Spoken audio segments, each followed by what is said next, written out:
नाशिक महानगरपालिका निवडणूक 2026च्या पार्श्वभूमीवर प्रभाग क्रमांक 21 मध्ये निवडणुकीची रंगत चांगलीच वाढली असून अनुसूचित जाती महिला प्रवर्गातून उमेदवार अवंतिका प्रमोद वाघ या मतदारांच्या विशेष चर्चेचा विषय ठरत आहे। प्रभागाच्या विकासासाठी आपली हक्काची आपली माणसं या स्पष्ट भूमिकेसह त्या निवडणूक रिंगणात उतरल्या असून पुस्तक या निवडणूक चिन्हावर त्या मतदारांकडे मतदानाचा जोगवा मागत आहे।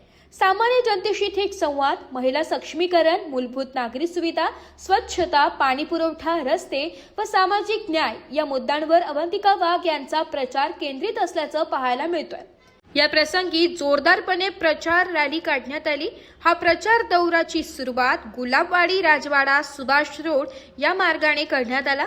त्यांच्या प्रचाराला तरुण, महिला तसेच ज्येष्ठ नागरिकांचा उत्स्फूर्त प्रतिसाद मिळत असून प्रभागात सकारात्मक वातावरण निर्माण झालंय। मार्गदर्शक माननीय प्रमोद राजू शिवराम वाघ यांच्या नेतृत्वाखाली अनुभव व नव्या विचारांचा संगम प्रभागाच्या विकासाला नवी दिशा देईल असा विश्वास नागरिकांकडून व्यक्त केला जातोय।